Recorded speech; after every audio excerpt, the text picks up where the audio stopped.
உலகெங்கிலும் நடக்கும் முக்கிய நிகழ்வுகளை குறுஞ்செய்தி வடிவத்தில் தெரிந்து கொள்ள ஆதன் செயலியை டவுன்லோட் செய்யுங்கள். ஆதன் செயலியை டவுன்லோட் செய்ய டிஸ்கிரிப்ஷனில் உள்ள லிங்கை கிளிக் செய்யவும்.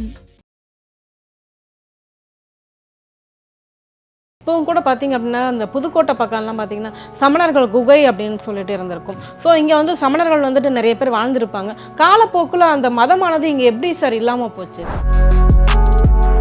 சாதாரண மக்களுக்கும் கல்வியை வந்து கொண்டு சேர்த்தவர்கள் வந்து சமணர்கள் தான் கொண்டு சேர்த்திருக்காங்க. வெளிநாட்டுக்காரங்க தான் எல்லாம் பண்ணாங்க அப்படின்னு சொல்லிட்டு இருப்பாங்க. இல்ல சமணர்கள் தான் தமிழ்நாடு முழுக்க வந்து இந்த பள்ளிக்கூடங்கள் மூலமாக கல்வியை வந்து பரப்பினவங்க. அவங்க தான் நம்ம வந்து சொல்லலாம். நபிகள் நாயகம் இமயமலை பகுதிக்கு வந்தார். அதே போல கிறிஸ்துவம் வந்து இந்தியாவிற்கு வந்து சென்றார் என்று சொல்கிறார்கள். அது அந்த அளவுக்கு உண்மையா என்று இதுவரையும் சரியவர கண்டுபிடிக்க முடியவில்லை. இருந்தாலும் மருத்துவம் என்பதும் மருந்து என்பதும் ஒரு குறிப்பிட்டவங்க மட்டும்தான் அதை வந்து மற்றவங்களுக்கு பண்ணணும், பணம் சம்பாதிக்கணும் அப்படின்றது இல்லாமல் பொதுமக்களுக்கு எல்லாருக்குமே சமமாக தெரிய வேண்டும் இந்த மருத்துவம் அப்படின்னு சொல்லிட்டு முதல்ல பண்ணவங்க வந்து சமணர்கள் தான். வைதிக மதம் வந்து தமிழ்நாட்டில் வரும்போது தான் இந்து மதமாக மாறுது. வைதிக மதம் வடநாட்டில் இருக்கும்போது அது இந்து மதம் கிடையாது. முக்கிய தகவல்களை உடனுக்குடன் தெரிந்து கொள்ள ஆதன் செயலியை டவுன்லோட் செய்யுங்கள். டவுன்லோட் லிங்க் டிஸ்கிரிப்ஷனில் உள்ளது. ஆதன் நியூஸ் நேயர்களுக்கு வணக்கம். இன்றைய நேர்காணலில் நம்மோடு இணைந்திருக்கிறார் பேராசிரியர் முனைவர் திரு மாரப்பன் அவர்கள். வாருங்கள் பேசுவோம். வணக்கம் சார். வணக்கம் சார். இப்போ பார்த்தீங்க அப்படின்னா இந்தியாவில் வந்துட்டு நிறைய மதங்கள் இருக்குது. மதச்சார்பற்ற நாடு அப்படின்னு கூட சொல்லுவாங்க. இதில் ஏகப்பட்ட மதங்கள் இருக்குது. இதில் குறிப்பாக நான் கேட்க வந்தது சமண மதம் அப்படின்ற ஒன்று. சமண மதம்னா முதல்ல என்ன, அது எங்கேருந்து ஆரம்பிச்சுது, அதோடைய வரலாறு கொஞ்சம் சொல்லுங்கள். நல்ல கேள்வி கேட்டீங்க. முதல்ல ஆரம்பிக்கும் போதே சமய சார்பற்ற நாடு, இங்கே சமயங்கள் நிறைய தோன்றியது அப்படின்னு வந்து கேட்டீங்க. சமயங்கள் நிறைய இருக்கிறதுனால தான் இது சமய சார்பற்ற நாடுன்னே சொல்லலாம். நம்ம உலகத்தில் வந்து பார்த்திங்கன்னா அதிகமான சமயங்கள் தோன்றிய நாடு வந்து இந்தியா அப்படின்னு சொல்லலாம். இப்போது அதிகமான சமயங்கள் இருக்கிற நாடாகவும் இந்தியா தான் இருந்துக்கிட்டு இருக்கு. வேறு இடங்கள்லாம் பார்த்திங்கன்னா நிறைய சமயங்கள் அந்தளவுக்கு வந்து தோன்றலை. அதுக்கு காரணம் இங்கே இருக்கிற புவியியல் தகவமைப்புகள், இங்கே இருக்கிற மரம் செடி கொடிகள், இயற்கை சூழல்கள், மலைகள், இதெல்லாம் வந்து காரணமாக நம்ம வந்து சொல்லலாம். இப்போது இந்தியாவில் பார்த்திங்கன்னா முக்கியமாக ஆரம்ப காலகட்டத்தில் வேத மதம் அப்படின்னு சொல்கிற வைதிக மதம், அதாவது பிராமணிய மதம், தேரவாதம், அதே போல் அஜ்விக மதம், திராவிட மதம், புத்தம், இது சமண மதம் இப்படின்னு சொல்லிட்டு நிறைய மதங்கள் வந்து இருந்தது. இந்த வகையில் வந்து நம்ம வந்து நிறைய மதங்கள் தோன்றிய இடம் அப்படின்னு கூட சொல்லலாம். இன்னும் சிலரெல்லாம் வந்து நம்ம பார்த்திங்கன்னா முஸ்லீம் மதம் தோன்றிய போதும் கூட சில விஷயங்களை, வரலாற்று ரீதியான சில விஷயங்களை சொல்லுவார்கள். நபிகள் நாயகம் இமயமலை பகுதிக்கு வந்தார். அதே போல் வந்து கிறிஸ்துவம் வந்து இந்தியாவிற்கு வந்து சென்றார் என்று சொல்கிறார்கள். அது அந்தளவுக்கு உண்மையா என்று இதுவரையும் ஆய்வுகளில் வந்து பார்க்கும்போது சரியவர கண்டுபிடிக்க முடியவில்லை. இருந்தாலும் இந்த மாதிரியான சில விஷயங்களும் இந்தியாவை மதங்களை தொடர்புபடுத்தி மதங்களையும் இந்தியாவையும் தொடர்புபடுத்தி இந்த மாதிரி விஷயங்கள் சென்று கொண்டு தானே இருக்கிறது. இந்த வகையில் சமண மதம் வந்து தோன்றியது அப்படின்றது இந்தியாவில் தான் அது வந்து தோன்றியது. சமண மதம் தோன்றியதற்கு மிக முக்கிய காரணம் வைதிக மதம் என்று சொல்லக்கூடிய பிராமண மதம். அந்த பிராமண மதத்தினுடைய அவர்கள் அந்த மதத்தினுடைய கடுமையான கொள்கைகள், கோட்பாடுகளினுடைய காரணமாக தான் வந்து சமண மதம் தோன்றியது. அதே காலகட்டத்தில் புத்த மதமும் தோன்றியது, சமண மதம் தோன்றியது அப்படின்னு வந்து சொல்லுவாங்க. இதில் வந்து இந்த சமண மதத்தில் வந்து 24 தீர்த்தங்கரர்கள் வந்து இருந்தார்கள். ரிஷிபர் முதற்கொண்டு பரசுநாதர் முதற்கொண்டு மகாவீரர் வரலையும் 24 தீர்த்தங்கரர்கள் வந்து இருந்ததாக வந்து சொல்லுவாங்க. இதில் வந்து சமணர்களில் வந்துட்டு ஃபுல்லாமே நிறைய குருமார்கள் தான் இருப்பாங்களா? இவங்க தெய்வம் என்ன தெய்வம் சார்? யாரை வழிபட்டார்கள் அவர்கள்? இவர்களுக்கு தெய்வம் கிடையாது, உருவ வழிபாடு கிடையாது, துறவிகள் தான். இவர்கள் எல்லாமே துறவிகள் தான். அவங்களுடைய கொள்கை கோட்பாடே என்னவென்றால் இந்த உலகத்தில் இருக்கிற வீடு பேறு அடைந்து ஒவ்வொரு தனி மனிதனும் கடவுளாக மாற வேண்டும் அப்படின்றது தான் அவங்களுடைய கான்செப்ட். இந்த அடிப்படையில் வந்து நம்ம பார்த்தோம்னா ஒரு சில வரலாற்று ஆசிரியர்கள் வந்து என்ன சொல்கிறாங்கன்னு சொன்னால், பரசுநாதர் தான் வந்து சமண மதத்தை தோற்றுவிச்சார் அப்படின்னு வந்து சொல்கிறாங்க. பரசுநாதர், அதுக்கடுத்து மகாவீரர் வந்து வந்தாங்கன்னு சொல்கிறாங்க. ஏன்னு சொன்னால் சில வரலாற்று வருடங்களை வந்து பார்க்கும்போது சில தவறான தகவல்கள் வந்து இருக்கிறது அப்படின்னு சொல்கிறாங்க. ஏன்னு சொன்னீங்கன்னா பரசுநாதருக்கு தான் வந்து அவர் வந்து 50 வருஷம் வாழ்ந்தார் அப்படின்னு சொல்கிறாங்க, மகாவீரர் வந்து 72 வருஷம் வாழ்ந்தார் அப்படின்னு சொல்கிறாங்க. ஆனால் அதுக்கு முன்னாடி இருந்தவங்கெல்லாம் வந்து பார்த்திங்கன்னா 200 லட்சம் வருஷங்கள் வாழ்ந்தார்கள், 500 லட்சம் வருஷங்கள் வாழ்ந்தார்கள் என்று ஒரு கற்பனை கேட்டாத வருடங்களை வந்து சொல்வதனால் வரலாற்று ஆசிரியர்கள் அவர்களையெல்லாம் கற்பனை துறவிகள் அப்படின்னு தான் வந்து சொல்லுவாங்க. அதே போல் அவர்கள் உருவத்தில் மிகப்பெரியவர்கள், பிரமிப்பானவர்கள், அவர்களுடைய உடம்பெல்லாம் வந்து 50 அடி உயரம் இருக்கிறது, 100 அடி உயரம் இருந்தது என்று கற்பனையாக எழுதி வைத்து இருப்பதனால் அந்த 24 தீர்த்தங்கரர்கள் ஒரு 22 தீர்த்தங்கரர்கள் வந்து ஒரு கற்பனை தீர்த்தங்கரர்கள் என்றே சொல்லுவார்கள். தீர்த்தங்கரர்கள்னா யாருங்க சார்? தீர்த்தங்கரர்கள்னா துறவிகள். துறவிகள் துறவிகளை தான் முற்றும் துறந்த துறவிகளை வந்து அது மாதிரி வந்து சொல்லுவாங்க. ஆனால் இன்னொரு விஷயமும் நம்ம வந்து வரலாற்று ரீதியாக மிக ஆழமாக வந்து செல்லும்போது இந்த தீர்த்தங்கரர்களில் ரிஷபர் வந்து சிந்து சமவெளி நாகரிக காலத்திலேயே வந்து அவர்கள் இருந்தார்கள் அப்படின்ற ஒரு வரலாற்று செய்தியும் வந்து நமக்கு வந்து கிடைக்க வருது. அது மிகுந்த ஆய்வுக்கு உட்படுத்தி இருக்கிறார்கள்.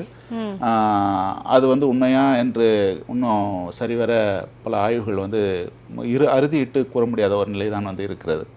இந்த அடிப்படையில் மகாவீரர் தான் வந்து இந்த இதை வந்து நம்ம சமண மதத்தை வந்து தோற்றுவிச்சு அதுக்கு பின்னாடி வந்து அவர் வந்து எல்லா இடங்களிலும் சென்று சமண மதத்தை வந்து அவர் வந்து பரப்புகிறாரு. பரப்பிட்டு இருக்கும்போது அவர் இறந்த பின்னால் வந்து நிறைய துறவிகள் வந்து இருக்காங்க. பத்ரபாகு முதற்கொண்டு மற்ற துறவிகள்லாம் வந்து இருக்கிறாங்க.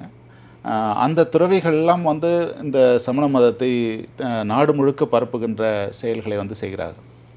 இப்போ வந்து அசோகனுடைய தந்தை அப்படின்னு சொல்லக்கூடிய சந்திரகுப்த மௌரியர் வந்து இருக்கும் பொழுது அவருடைய ஆட்சியினுடைய கடைசி காலத்தில் அவர் வந்து துறவரம் வந்து வந்துடுறார், தெற்கு பகுதியை நோக்கி வந்துடுறார்.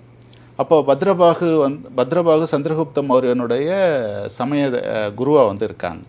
பத்ரபாகுவும் சந்திரகுப்த மௌரியரும் 12,000 பேர்களை அழைத்து கொண்டு வடநாட்டில் இருந்து இங்கே தென்னாட்டில் மைசூருக்கு அருகில்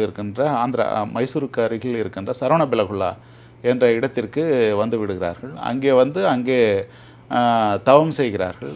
அந்த 12,000 பேரும் தவம் செய்து வடக்கிருந்து சல்லேலகல் அப்படின்னு வந்து சொல்லுவாங்க. அதுக்கு வந்து பேர் வந்து சல்லேலகல் அப்படின்னு வந்து சொல்லுவாங்க. வடக்கிருந்து, அதாவது இங்கே தெற்கில் உட்கார்ந்து கொண்டு வடக்கு நோக்கி உட்கார்ந்து கொண்டு தவம் செய்து அப்படியே அந்த தன்னுடைய உடலிலிருந்து உயிரை விடுவது தான் சல்லேலகல் அப்படி என்று சொல்வார்கள். பத்ரபாகுவும் அது மாதிரி தான் செஞ்சார். சந்திரகுப்த மௌரியரும் வந்து இங்கே வந்து அப்படி தான் வந்து செஞ்சாங்க. இது அந்த பகுதியில் வந்து பார்த்திங்கன்னா பத்ரபாகு குகை என்று ஒரு குகை இருக்குது. மைசூர் கரையில் வந்து ஒரு குகை இருக்கிறது. அந்த குகையில் வந்து சந்திரகுப்த மௌரியனுடைய கட்டிடம் ஒன்று இருக்குது. அந்த கட்டிடத்தில் பத்ரபாகுனுடைய வாழ்க்கை முறையும் அதே போல் சந்திரகுப்த மௌரியனுடைய வாழ்க்கை முறையும் சிற்பங்களாக வந்து வடித்து வச்சுருக்காங்க. அது இன்னும் இருக்குது, இன்றைக்கும் வந்து அதை போனால் நம்ம வந்து பார்க்க முடியும். ஸோ இவங்க இந்த சமண மதம் வந்து எந்த வருஷம் ஆரம்பிச்சிருக்கோங்க சார்? ஆக்சுவலாக வந்து பார்த்திங்க அப்படின்னா புத்த மதம் தான் ரொம்ப பழமையான மதம் அப்படின்னு சொல்லுவாங்க. இந்த சமண மதமானது புத்த மதத்துக்கு முன்னாடி ஆரம்பிச்சது, அதுக்கப்புறமே இல்லை, எல்லாமே சமகாலத்தை சார்ந்தது. இப்போ வந்து நீங்கள் பார்த்தீங்கன்னா நம்ம மகாவீரர் வந்து 599லேருந்து 527 வரையும் அவர் வந்து இருக்காங்க. அந்த காலகட்டத்தில் தான் வந்து இதை வந்து தோற்றுவிக்கிறாங்க. ஆனால் சிலர் வந்து பசவநாதரே வந்து தோற்றுவித்தார் அப்படின்னும் வந்து சொல்லுவாங்க. தீர்த்தங்கரர் பசவநாதரே வந்து தோற்றுவித்தாருன்னு சொல்லுவாங்க. இந்த 527 வந்து பல துறவிகளை வந்து இவர் வந்து மகாவீரர் வந்து ஞானோதயம் பெற்று பல துறவிகளை வந்து உருவாக்குறாங்க. அதுக்கு பின்னாடி தான் அதை வந்து பல செட்டாக வந்து உருவாக்குறாங்க. அதில் நிறைய வந்து உட்பிரிவுகளை வந்து உருவாக்குறாங்க. அந்த உட்பிரிவுகளில் வந்து பார்த்திங்கன்னா திகம்பரர், ஸ்வேதம்பரர் அப்படின்னு சொல்லிட்டுலாம் சில பிரிவுகள் இருக்குது. இப்போ வந்து ஸ்வேதம்பரர் அப்படின்னு சொல்கிறவங்க ஒயிட் கிளாட்னா வெள்ளை துணியை வந்து அணிந்தவர்கள் அப்படின்னு சொல்லுவாங்க. திகம்பரர் அப்படின்னு சொன்னால் ஸ்கை கிளாட் அப்படின்னு சொல்லுவாங்க, வானத்தையே ஆடையாக அணிந்தவர்கள் அப்படின்னு சொல்லுவாங்க. இந்த மாதிரி இவங்களுக்குள்ள ஒரு பிரிவுகள் வந்து இருக்குது. இப்போ வடநாட்டில் இருந்தவங்க எல்லாருமே வந்து பார்த்திங்கன்னா வடநாட்டில் இருக்கிற சமண சமயத்தை சார்ந்தவர்கள் வந்து சுவேதம்பரர்கள். அதே போல் தென்னாட்டில் இருந்தவர்கள் எல்லாருமே திகம்பரர்களாக தான் வந்து இருந்தாங்க. தமிழ்நாட்டில் கூட வந்து சமண சமயத்தை சார்ந்தவர்கள் இருந்தாங்க. அவங்க வந்து திகம்பரர்கள் அப்படின்னு தான் வந்து சொல்லுவாங்க. 2 விதமான இவங்கெல்லாம் இது வந்திருக்காங்க. நீங்கள் இங்கே பார்த்தீங்கன்னா சரவணபெலகுலாவில் வந்து பார்த்திங்கன்னா அதனுடைய சிலை வந்து எப்படி இருக்கோ அதுதான் திகம்பரர் சிலை. திகம்பர முனிவர்கள் அப்படி தான் வந்து இருந்தார்கள் அப்படின்னு வந்து நம்ம இதன் மூலமாக வந்து தெரிஞ்சுக்க முடியுது. இதில் இன்னொரு விஷயம் சார், இப்போவும் கூட பார்த்திங்க அப்படின்னா அந்த புதுக்கோட்டை பக்கம்லாம் பார்த்திங்கன்னா சமணர்கள் குகை அப்படின்னு சொல்லிட்டு இருந்திருக்கும். ஸோ இங்கே வந்து சமணர்கள் வந்துட்டு நிறைய பேர் வாழ்ந்துருப்பாங்க. காலப்போக்கில் அந்த மதமானது இங்கே எப்படி சார் இல்லாமல் போச்சு? இல்லை, அதுக்கு முன்னாடி தமிழ்நாட்டுக்குள்ளே எப்படி வந்துச்சுன்னு நம்ம பார்க்கணும். தமிழ்நாட்டுக்குள்ளே வந்து எப்படி வந்துச்சுன்னா பத்ரபாகு வரும்போது விசாக முனிவர் அப்படின்னு சொல்லிட்டு ஒரு முனிவர் இருந்தார். அந்த முனிவர் தான் வந்து என்ன பண்ணுறார், தமிழ்நாட்டில் இருக்கிற சேர சோழ பாண்டிய மன்னர்கள்கிட்ட வந்து அவர் வந்து பேசி அந்த சமண சமயத்தை வந்து நம்ம சேர சோழ மன்னர்கள்கிட்டயே வந்து பரப்புறாரு. அப்பவே பரப்புறாரு. அதாவது கிமு 3ஆம் நூற்றாண்டிலே பரப்புகிறாங்க. 3ஆம் நூற்றாண்டிலே இங்கே வந்து அந்த பணிகளை வந்து செய்கிறாங்க. இங்கே மட்டும் இல்லை, நம்ம இலங்கையில் வந்து தீபவம்சம் மகாவம்சம்னு சொல்லிட்டு 2 நூல்கள் வந்து இருக்குது. இதில் மகாவம்சத்தில் வந்து என்ன சொல்கிறாங்கன்னு சொன்னால், அதில் அனுராதபுரத்தில் வந்து ஒரு பள்ளிக்கூடம் வந்து நிறுவனாங்க, அந்த மன்னருக்கு நிறுவி கொடுத்தாங்க அப்படின்னு வந்து சொல்கிறாங்க. இதனுடைய அடிப்படையில் பார்த்தோம்னா இலங்கைக்கும் இது வந்து இவங்களுடைய சமண மதம் வந்து இலங்கைக்கும் தமிழகத்திலையும் அதே நூற்றாண்டுகளில் தான் வந்து அவங்க பரப்பியிருக்காங்க. ஏன்னா 12,000 பேர் வந்தவர்கள் சரவண பெலகுலாவிலே தங்கி இல்லை. அவங்க வந்து தமிழ்நாடு முழுக்க பயணம் செய்கிறாங்க. தமிழகம் முழுக்க அப்போ வந்து பயணம் செஞ்சு அந்தந்த மன்னர்களை வந்து அணுகி விசாக முனிவர் மூலமாக அந்த எல்லாரையும் அணுகி இந்த மதத்தை வந்து ஆங்காங்கே வந்து பரப்புறதுக்கு வந்து ஆரம்பிக்கிறாங்க. இது மாதிரி தான் இங்கே வந்து பரப்பியிருக்காங்க. ஓகே. ஸோ இங்கே காலப்போக்கில் வந்துட்டு இங்கே எப்படி சார் அந்த மதமானது அழியப்பட்டது? மதமானது இல்லாமல் போனது. சமணர்கள் வந்து இப்போ சமண மதமே இங்கே இல்லை பெரும்பாலும் இல்லை. ஆமாம். இப்போ யாரோ ஒரு சிலர் 2 சிலர் வேணால் வந்து ஃபாலோ பண்ணுறாங்க. சமய சண்டைகள் வந்து அப்போ நடந்தது. இதுலேயும் சமய சண்டைகள் வந்து நடந்தது. அந்த சமய சண்டைகள் வந்து நடக்கிறதுக்கு முன்னாடி நிறைய விஷயங்கள் நடந்திருக்கு. இவங்க நிறைய பணிகளை வந்து தமிழ்நாட்டில் வந்து இவங்க வந்து பெரிய மதமாக வந்து சமணர்கள் வந்து இருந்திருக்காங்க. இவங்க ஒரு 4 விஷயங்களை வந்து செஞ்சுருக்காங்க. தமிழ்நாட்டுக்குள்ளே பரப்புறதுக்காக வந்து 4 விஷயங்களை வந்து செஞ்சுருக்காங்க. என்ன விஷயங்கள் அப்படின்னு சொன்னால், இவங்க வந்து பள்ளிக்கூடங்களை வந்து நிறுவியிருக்காங்க. இவங்க வந்து உணவு வந்து எல்லாருக்கும் வழங்கியிருக்காங்க. மருத்துவம் வந்து பார்த்துருக்காங்க. அதே போல் புகலிடம் வந்து கொடுத்துருக்காங்க. எல்லாருக்கும் வர்றவங்களுக்கெல்லாம் 5 நன் புகலிடம் அப்படின்னு புகலிடம் வந்து கொடுத்துருக்காங்க. இதில் பள்ளிக்கூடம் வந்து இங்கே வந்து பள்ளின்ற ஒரு அமைப்பையே 2300 குருகுலம் சொல்லுவாங்களே, குருகுலம் வேற பள்ளிக்கூடம் வேற. ஓகே. குருகுலம் வேற பள்ளிக்கூடம். குருகுலம்ன்றதை உருவாக்குனது வந்து ஆரியர்கள் வேத காலத்தில் வந்து உருவாக்குனாங்க. ஒரு குரு இருப்பார், அவருக்கு கீழே வந்து மாணவர்கள் இருக்காங்க அப்படின்னு சொல்லிட்டு. அது வந்து குருகுலத்தில் படிக்கிறவங்க மன்னனுடைய பசங்க மட்டும்தான் படிக்க முடியும்.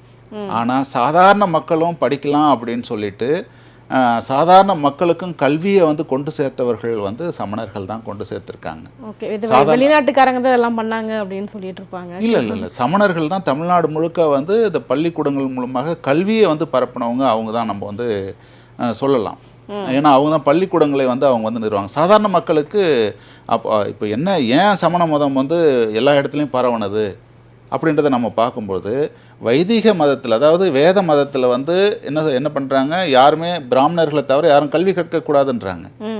எல்லாருக்கும் ரெஸ்ட்ரிக்ஷன் அப்படின்னு சொல்கிறாங்க. எல்லாருக்கும் வந்து தடை விதிக்கிறாங்க.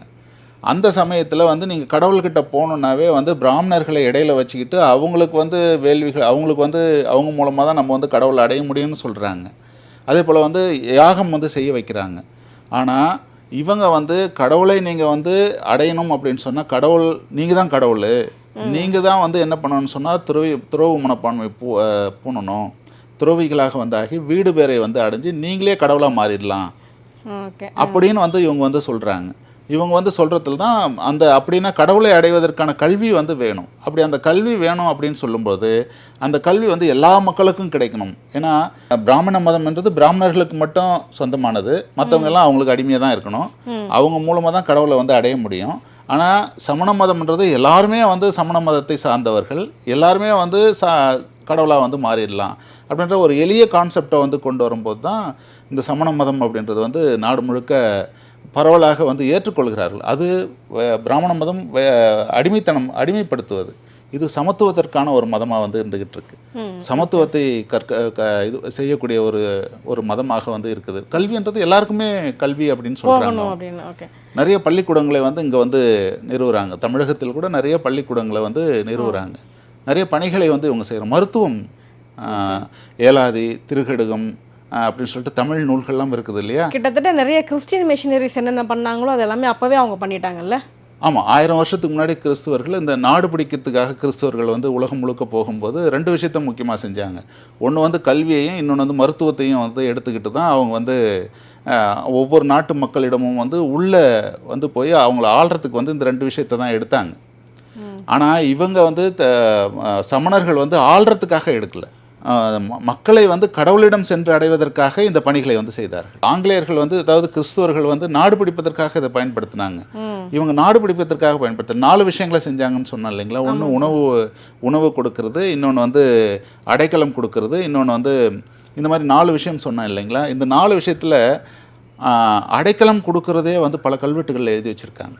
யார் வந்து கேட்டாலும் அடைக்கலம் அவங்க வந்து அடைக்கலம் வந்து இப்போ வந்து திருக்கோயிலூர் பக்கத்தில் ஜம்பை அப்படின்னு சொல்லிட்டு ஒரு இடத்துல இருக்குது. அங்கே இருக்கிற அந்த கல்வெட்டில் வந்து நீங்கள் பார்த்தீங்கன்னா ஒரு சாதாரணமான நிலத்தில் வந்து இருக்குது. அந்த கல்வெட்டில் வந்து என்ன சொல்லியிருக்காங்கன்னா அஞ்சினன் அடைக்கலம் புகலிடம் அந்த மாதிரியான ஒரு இடத்த வந்து அவங்க வந்து இங்கே வர்றவங்களுக்கு நாங்கள் வந்து புகலிடம் கொடுப்போம் அப்படின்னு அதில் எழுதி வச்சுருக்காங்க. இது அங்கே மட்டும் இல்லை, இங்கே வந்து வாலாஜாப்பேட்டைக்கு பக்கத்தில் இருக்கிற கீழ்மின்னல்ன்ற ஊரில் கிடைச்ச ஒரு கல்வெட்டுலேயும் இந்த செய்தி வந்து இருக்குது. ஒரு இடத்துல இருந்தால் நம்ம வந்து ஏதோ சும்மா எழுதி வச்சுருக்காங்கன்னு சொல்லலாம். வாலாஜாப்பேட்டில் இருக்கிற கீழ்மின்னல்லையும் இருக்குது. அதே போல் வந்தவாசிக்கு பக்கத்தில் இருக்கிற தெல்லாறில் இருக்கிற ஒரு கோயில், அந்த கோயில்லையும் வந்து இந்த கல்வெட்டு இந்த மாதிரி எழுதி வச்சுருக்காங்க. எல்லாருக்கும் வர்றவங்களுக்கெல்லாம் அடைக்கலம் கொடுக்குறோம் அப்படின்னு எழுதி வச்சுருக்காங்க. அப்போது இவங்க வந்து நாடு பிடிப்பதற்காக வந்து இவங்க வந்து கல்வியை வந்து கற்றுக் கொடுக்கல, நாடு பிடிப்பதற்காக வந்து மருத்துவத்தை வந்து செய்யலை. இவங்க வந்து எதுக்காக செய்கிறாங்கன்னா எல்லாருக்குமே வந்து அடைக்கலம் கொடுக்கறதுக்காக, அமைதியாக இருப்பதற்காக தான் செய்கிறாங்க. இப்போ நீங்கள் வேத காலத்தில் வந்து எடுத்துக்கிட்டால் அதர்வண வேதத்தில் வந்து மருத்துவத்தை பற்றி வந்து சொல்லியிருக்காங்க. பாம்பு கடிக்கும் மருந்து, அதே போல் வந்து வசியப்படுத்துதல், இதை பற்றியெல்லாம் வந்து அதர்வண வேதத்தில் வந்து சொல்லியிருக்காங்க. ஆனால் இவங்க வந்து அந்த மாதிரி வந்து இல்லாமல் மருத்துவத்தை தங்களுடைய மதத்தினுடைய ஒரு பகுதியாகவே வந்து இவங்க வந்து செய்கிறாங்க. ஏலாதி, திரிகடுகம் அப்படின்ற போன்ற நூட்களை எல்லாம் வந்து சமணர்கள் தான் எழுதி வச்சு அது மூலமாக மருந்துகளை தயாரிக்கின்ற முறையெல்லாம் அதில் வந்து சொல்லியிருக்காங்க. அதெல்லாம் சொல்லி அந்த மருந்துகளை தயாரித்து, ஏன்னா மருத்துவம் என்பதும் மருந்து என்பதும் ஒரு குறிப்பிட்ட அவங்க மட்டும்தான் வந்து அதை வந்து வச்சுக்கணும், குறிப்பிட்டவங்க மட்டும்தான் அதை வந்து மற்றவங்களுக்கு பண்ணணும், பணம் சம்பாதிக்கணும் அப்படின்றது இல்லாமல் பொதுமக்களுக்கு எல்லாருக்குமே சமமாக தெரிய வேண்டும் இந்த மருத்துவம் அப்படின்னு சொல்லிட்டு முதல்ல பண்ணவங்க வந்து சமணர்கள் தான் அப்படின்னு நம்ம வந்து சொல்லலாம். Okay okay sir. ஸோ இந்த சமண மதம், புத்த மதம் எல்லாமே இருந்தது. இன்னும் நீங்கள் நிறைய வந்து இன்னொரு 5 மதம் வந்து என்கிட்ட சொன்னீங்க. இந்த ஒவ்வொரு மதத்துக்குள்ளேயும் ஒரு போர்கள் மாதிரி ஏதாவது நடந்துச்சா, சண்டை ஏதாவது நடந்துச்சா சார்? இல்லை, தமிழ்நாட்டில் வந்து சமண மதமும் புத்த மதமும் வந்து அழிஞ்சு போகிறதுக்கு பல முக்கிய சமய போர்கள் வந்து நடந்தது. அந்த சமய போர்களை வந்து மன்னர்கள் நடத்தினார்களா அப்படின்னு வந்து சொல்ல முடியாது, ஸ்காலர்ஸ் வந்து நடத்தியிருக்காங்க அப்படின்னு தான் நம்ம வந்து சொல்லணும். சொல்லப்போனால் திருஞான சம்பந்தர் வந்து 12,000 சமணர்களை கழுவேற்றினார் என்றது அவருடைய பாடல்களே வந்து எழுதி வச்சுருக்காங்க.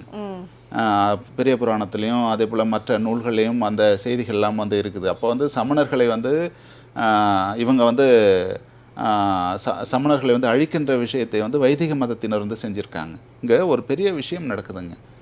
வைதிக மதத்தை வந்து இங்கே பரப்பணும் அப்படின்னு வந்து சொன்னால் இங்கே வந்து இவங்களெல்லாம் அழிச்சு தான் ஆகணும் அப்படின்னு சொல்லிட்டு முதல்ல சமணத்துக்கும் பௌத்தத்துக்கும் சண்டை விட்றாங்க தமிழ்நாட்டுக்குள்ளே.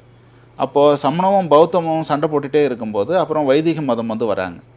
வைதிக மதம் வந்து என்ன பண்ணுறாங்க, பக்தி இயக்கம்னெல்லாம் உருவாக்கி இந்த கழுவேற்றுதல் போன்ற விஷயங்கள்லாம் செய்யும்போது இவங்கெல்லாம் வந்து அதாவது சமண சமயத்தை சார்ந்தவர்கள் எல்லாமே பயந்துட்டு மதமாற விஷயங்களை வந்து இவங்க வந்து செய்கிறாங்க. ஏன்னா அப்படி மதம் மாறும்போது வைதிக மதம் இவங்களை எப்படி ஏற்றுக்குது, வைதிக மதம் வந்து சமணர்களை எப்படி ஏற்றுக்குதுன்னும் போது கடவுளுடைய கேரக்டரவே வைதிக மதம்னா இப்போ இருக்கிற அப்போ வைதிக மதம் இப்போ வந்து அது இந்து மதமாக மாறுது.